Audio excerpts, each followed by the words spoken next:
Welcome back to Close Mode, the enterprise sales show. I am Brian Dietmeyer, and today I'm really lucky to be with James Springhetti from the lovely community of San Diego. James is the Director of Expansion Sales at On24. James, welcome. Brian, great to be here. Thanks for having me. Looking forward to the conversation. Yeah, so I am too, actually. Today we're talking about 2024 pipeline, which I have keen interest in, as well as hopefully a lot of listeners. And in our pre-interview, you had some thoughts that I did agree with and wanted to talk a little bit more about it. So given that, what are your thoughts on how we should be thinking out pipeline in 2024? Brian, I'm a bit bullish on this comment here that I'm going to make, and I really feel that this conversation should benefit a lot of sales leaders and executive sales leaders too, because as we've seen in 2023, the 4 to 5x pipeline coverage, depending on industry, of course, there's going to be industries that are always going to hit that. I think that's a thing of the past. And I think we have to really plan and expect to see a lower coverage. Yeah. And there's things we can do to make that better, right? But I think that we're going to see a 2.5, if we're lucky, 3x coverage. Okay. One of my board members is also an industry analyst, and he talks a lot about uncertainty. And he's like, this year was uncertain. We're going to have more next year. And, that's really should impact the way we think about our pipeline. So to that point, do you think we're ever seeing it? Is it coming back to 4x pipeline again? Well, if we're wrong about this, isn't that great for all the planning that we're going to do? Right? Yeah. So, if we plan for 2 to 3 coverage and then we get 4 or 5, we're in an awesome place, right? Yeah. So, I'm not sure. I think there's going to be some industries that are booming, like always. I think the ones that are gravitating towards solutions that are very innovative when it comes to AI and bringing those solutions in, you're going to see more demand for those, more organic demand. Yeah. It could happen, but I think that in the macro, if you're looking at all the tech across every industry, I think it's important for us to really check ourselves and make sure that we're planning for less coverage than we've seen in the past. If our goal is focusing more on sort of converting what's in our pipe for 2024, of course, we're always going to put more on the top line, but it's a directional thing. That to me, that feels like if we take that serious, that can be pretty systemic. So who in the organization, what's the organizational shift that has to happen to say, we really need to zero in on this? Who do you think needs to be involved? Well, I think everybody. I think the executive leadership team needs to really take a look at this. And I think that, that bleeds into the rest of the organization. It all starts from the top, right? So, I'm not going to wait for the direction on that. I'm going to help my team right away and make sure that we're thinking about this as we go into 24 and thinking about the behaviors that we can control that are going to improve the close rates. That's going to be the big focus for us in 24. Let's assume that the pipeline coverage isn't 4 or 5x like we've seen in years past. Let's assume it's going to be lower, but that's okay because we can do things differently middle to the bottom of the funnel that are going to improve our close rate to make up for that. Yeah. So that's where we're going to focus as a team. I wonder, you and I talked a little bit about what we talk about today. This wasn't on the list. So we interviewed and doing another project about 60 companies and 40 sales leaders, and we are the other way around. And we found one of the questions we asked was about it, like a formal close plan for stuff that's in the funnel. And we know that if you look at some of the data that's out there, the average close rate of forecasted deals right now is 48%, which is lower than the flip of a coin. So it's kind of frightening. So especially in light of what we're talking about. And it kind of shocked me that we didn't hear so much formality on close plans. We heard a lot more kind of upfront. Do you see that? And why do you think that is? I mean, why are we not as formalized toward the end of the cycle? It's a great topic. I think there's a lot of push for close plans. I think everyone sees the value in it. Yeah. I think there still is, from the AE level, some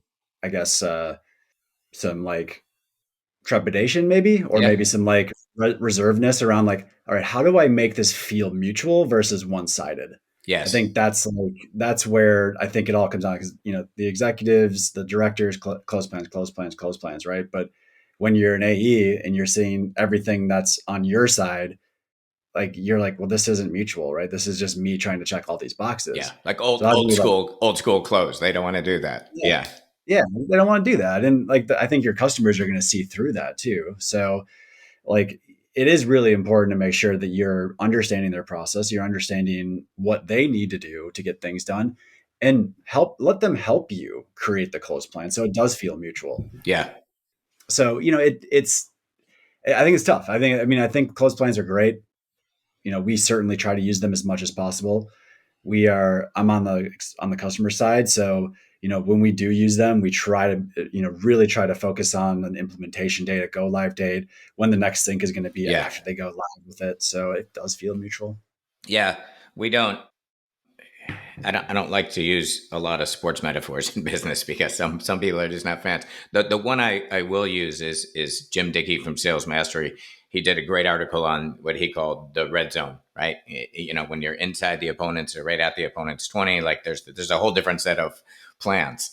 And what do you do inside the red zone? What do people that are effective do better? And it's interesting because lately we've been feeling like the close plan, yeah, it's identified as the red zone, but we actually looked at this football graphic and said, really, it starts at the 51-yard line, right? So, what do we need? What do you think managers and reps should start doing earlier to start thinking about the close at the 51 versus in the red zone? All about expectations, right? What are their expectations around when they want to go live with this? What is their timing? What are the things that they have that's on their plans and priorities that could be competing plans and priorities with what you're offering and what your solution can do? And making sure that the expectations are super clear right from the beginning. This happens in discovery. Yeah, So just asking about when would they like to go live with this? What is their timeline to do this? And then of course, like perhaps there's opportunities to accelerate that. And that's always something that we're trying to do. But if you have that from the beginning and they're telling you it's 3 months, don't forecast it for a month later, right. right? Like now so Yeah, let's bring it in for 3 months there from your point of contact, and then if you have the opportunity to accelerate and bring it in, that's awesome. But like yeah. let's not force deals into the forecast when the customer's told you it's not going to happen, right? Yeah, yeah, and that it brings up another question. It's like we know that for what we do, there's a lot of people that have pain. They need to address it, but the question is, where is it on the priority list, which you just talked about? And I feel like for people who say it isn't a priority, I'm really curious about your answer to this. People say it isn't a priority. Is it our job to try to make them understand why it should be a priority, or put that deal off to the side and go focus where people have self prioritized the thing that it is we're bringing to them? I love the question. I would love to hear kind of your feedback after I give my Yeah, answer here. yeah, Like, look at it from what we were look from the lens that we were just talking about, right? Like, there's 4 to 5. If you have 4 to 5, you're in a booming industry. You got 4 to 5x pipeline. Maybe put it to the side, yeah, right? But if you're 1 to 2 and you're scrapping for a pipeline, take your shot, right? yeah, Like, maybe take a step back and say, let me truly try to understand what is happening in your business and what the other priorities are. And maybe there's an opportunity to attach yourself to those priorities if you better understand them. So I don't know. I'd love to hear kind of your take on it too. yeah. I the one thing I know for sure is that if it's yes, we have pain and we're going to address it, but we're not going to address it in the next 6 months. That of course, if we're going to take that approach of let's try to move it up the priority list, you better have a pretty damn compelling idea, because I think in a sense you're telling the person you're prioritizing the wrong things. You should be doing Yeah. this, and so I feel like you have to know that cold. And the other thing I know too, if it's not on the priority list, I guess it depends on where you're at, how many deals you need to get closed by when, because I know that my sales cycle just doubled or tripled. And of course I'm going to stay in touch, but how focused am I going to be on trying to get it moved up into your 2024 priorities? It's a longer term play. It's longer, and it's going to be harder too. Like you said, changing somebody's plans and priorities when they just told you what they are and you're not an employee of the organization. Yeah. Good luck with that one. Yeah. you Well, know? yeah, we were speaking with somebody who is rolling out Salesforce. and said, okay, it's heads down for the next 9 months, and so yeah, it's funny because I've asked some of my partners about this too. I'm like, yeah, other than staying in touch, I don't know that I'm going to try to squeeze in, because we know what that's going to be. It's all hands on deck. Everybody is there. So if that priority isn't something that is as big as that, right, maybe there's an opportunity, if you have a compelling event or you have something that could help them to think differently, as an opportunity to introduce that. But as a salesperson and as a leader of a sales organization, you want to make sure that your team has credibility. So yes, while you want to challenge some of these things, you have to toe that line very delicately, because if you go too far in the one direction of challenging it, then now you're noise, and that person that you're talking to has a different perception of you than you want them to think of yeah. you. Good luck for them to, even in 9 months, for you to Right. restart that Yeah. conversation. But No. Yeah. And I'm glad to hear your perspective on that. You said something in the pre-interview about you tie discovery and maybe quality of discovery very close to close rates. I have a follow up question, but I want to know. Yeah, give me some more on that. How do you see that? well, I think there's a couple of things about discovery. First, I think discovery is a never ending process. So it's not just one step in the sales process. It's something that you do in every single call. And it could be as simple as, hey, has anything changed since the last time we talked? Yeah. Or, and if it has, obviously going deeper on that, or when you have new people that have entered to the sales process along the way, making sure you understand what's important to them. Yeah. And if you're missing that, then you just missed a huge step in your discovery process. And again, your discovery process is not just a moment in time, it's something that happens continuously all the way through getting the signature, right? If you're not asking questions about, hey, when do you think this is going to get signed? Who's going to be signing it? Is there anything that we need to update in the contract? I mean, those are like basic questions, right? But if you're not asking that when you're signing a contract, then you just missed another step in the discovery process, right? But Yeah. you're not going to ask that in your like Salesforce step of discovery, right? Like those are different things that you're doing, but Right. you gotta watch those, right? So kind of go back to your question around like what are we doing to improve the close rates around discovery.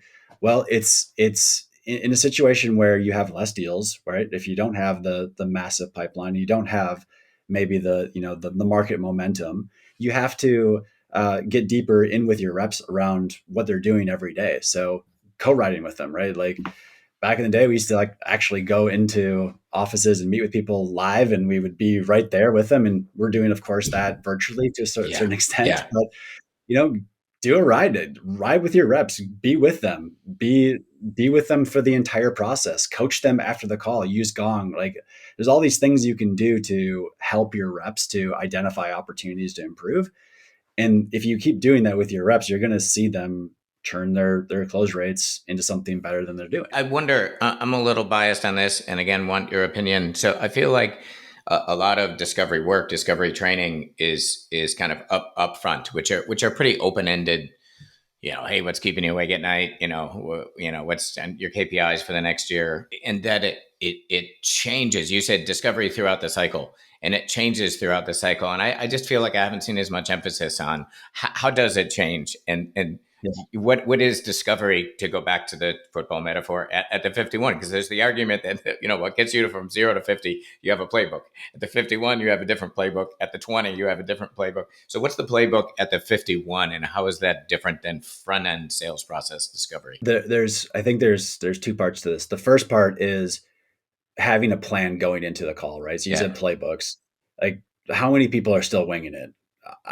I'm assuming greater than 51%, Yeah. right? Yeah. So if you're not going into that call thinking about what happened in the previous call and then checking in on those things, and then also bringing maybe some new questions that are going to help you to better understand what's going on in their business, Yeah. that's the first step, right? It's just planning accordingly and making sure that that plan includes 3 to 5 questions. If you're doing more than 5, then it turns into an interrogation or an interview. Right. And guess what? Your buyers don't like that. So, and nobody likes that. So don't do it, right? If Yeah. you're just peppering with questions and you're just asking and you're not following up, I mean, the best advice that I've ever heard or read, or I don't know where I picked this up, but like you listen at level one, right? You listen and you don't worry necessarily about what the next thing you're going to say is.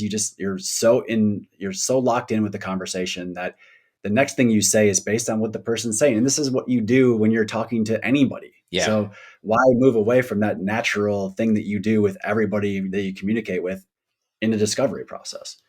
So I think that's the first part. How does the discovery change when you get to the 51-yard Yeah. line? It's gonna be probably more around the business impact, I Yes. think. So Okay.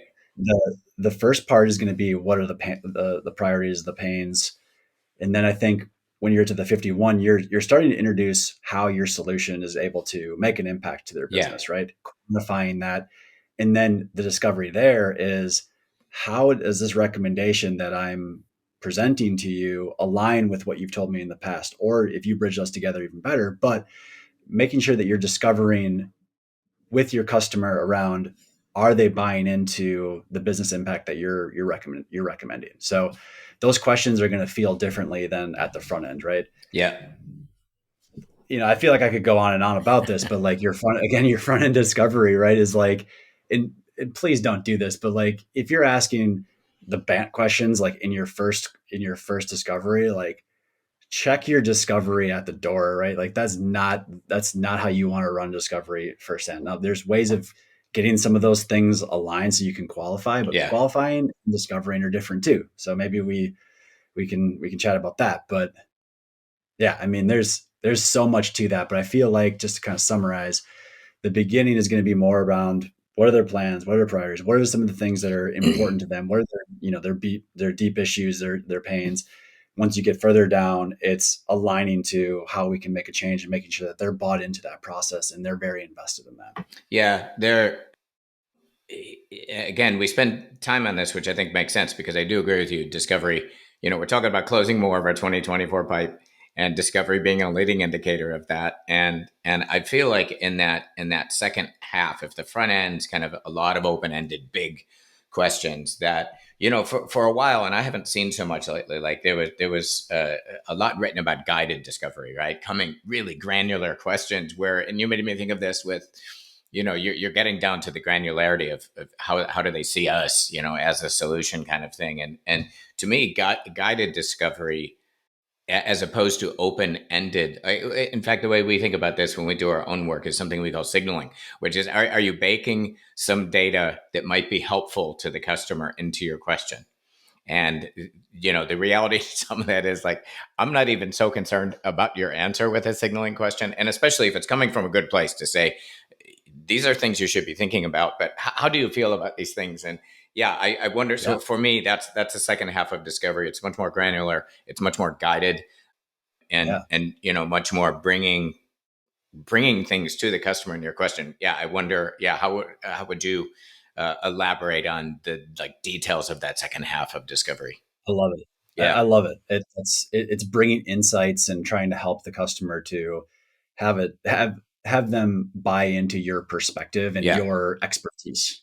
So, I mean, and isn't that what we're all kind of here to do when we're selling something, is to bring whatever best practices and benchmarks and the indicators that should be kind of forefront for a decision maker, and illuminating those. yeah, So I mean, I certainly agree with that. Always bringing in those proof points, those customer stories, helping the customer to really see, like, what, again, back to what I said earlier, the impact of whatever you're selling, yeah. right? So One of the I'm all most in.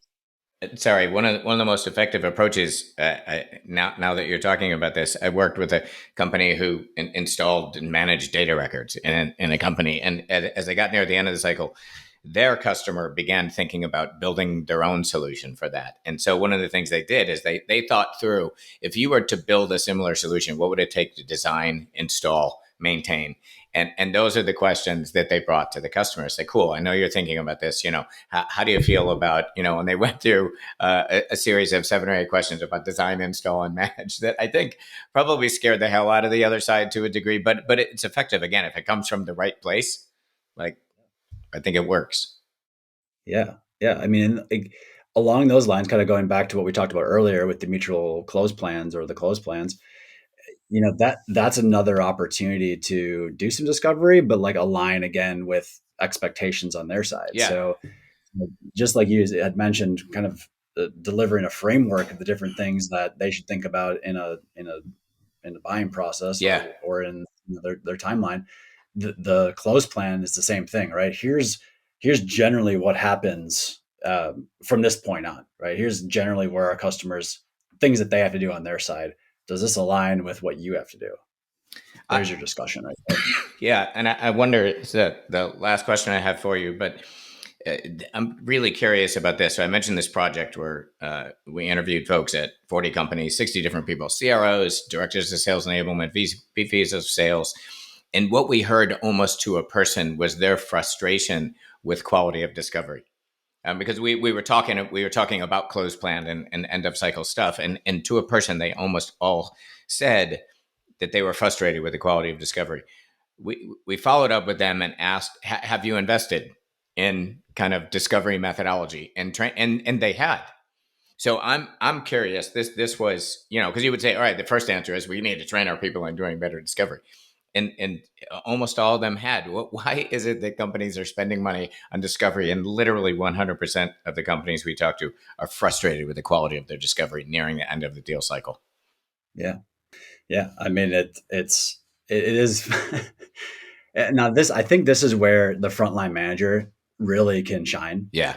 Because they're seeing this 5 or 6x, right? Because they're seeing all the different reps, that maybe 7 or 8, depending on your team size, right? But like, you should be, if you're a manager, involved in that last step, right? Because that's not only like the most important part from a manager standpoint around just making sure that the deal gets done, right? Yeah. Time to all deals, and you don't want anything to go. You want multiple minds on that process because there's a lot. And as a frontline sales leader, you need to be able to discuss at an executive level what's going on with these deals to forecast appropriately, Yeah. right? So very important discovery process. But I mean, maybe like just understanding the process, right? It's discovery, but it's also just helping. So I think, while we would love to do some more enablement on that, this is where a frontline manager should be stepping in and providing that in moment kind of enablement and training and coaching, right? Because that's like your reps are going to get better if you're doing that. Yeah. So I fibbed. I have a follow up because you just made me think of it. So yes, completely.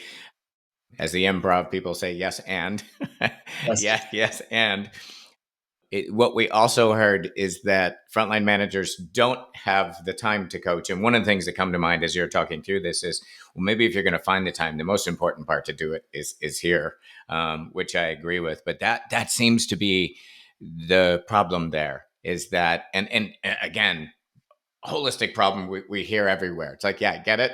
Should be their job. They don't have time. Yeah. Gosh, I mean, and it's true.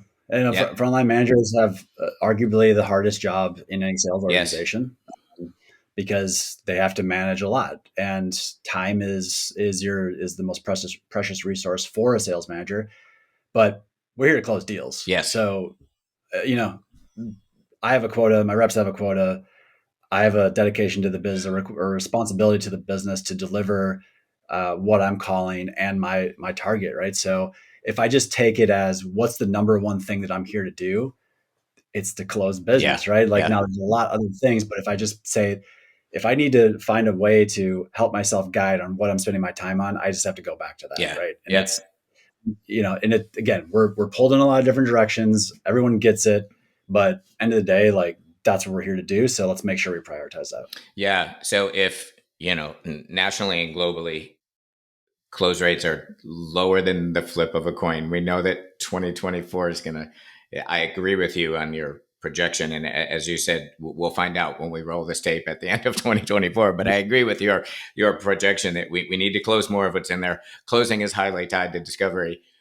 So maybe it's an order of prioritizing, because I think for frontline managers, with everything they have going on, there's the whole sales cycle.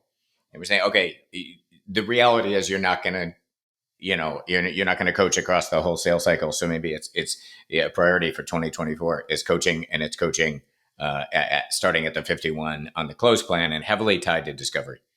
Yeah. Cool. Yeah. I think it is. And, I think, set yourself up for a stretch goal and say, I am going to coach on a full sales process every once in a while, though. Yes. Too. Yeah. Make that a priority as well. Like, all right, I'm going to ride shotgun with you on this from first call all the way to the end. Yep. So, and you don't know which ones of those are going to be necessarily, but like, take a shot at it. Right. So Yeah. yeah. And I think the end of the stage is again, we're talking about a time where times are different in terms of pipeline coverage. So where can we make the most impact? If I've got 10 deals that are 51%, I'm telling you right now, I'm going to spend my time on those 10 deals. Yeah. Those are going to be the ones that I'm watching very closely, that I'm helping out with, that are going to be the biggest priority for me. I think it's sage advice, and I'm taking it personally. So yeah, I appreciate. We're all busy. I really appreciate you taking the time to share this, and look forward to rolling the tape at the end of next year and seeing how well we both did.